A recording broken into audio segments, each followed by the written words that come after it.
Do you want to add caption on Instagram story? You can write a caption in an Instagram story with just a few simple steps. Before we begin, please like this video and subscribe to our channel. I've also included some helpful tools and apps in the description, so be sure to check them out. To add a caption on an Instagram story. First, open the Instagram app on your mobile device. Once you are on Instagram, swipe right or tap the plus icon to open the story camera. Now, capture a photo or video, or select one from your gallery.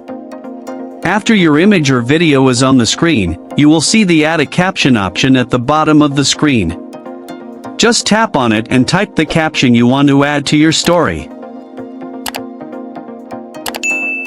After adding the caption, tap your story to share it. Your Instagram story will now be posted with the caption you added.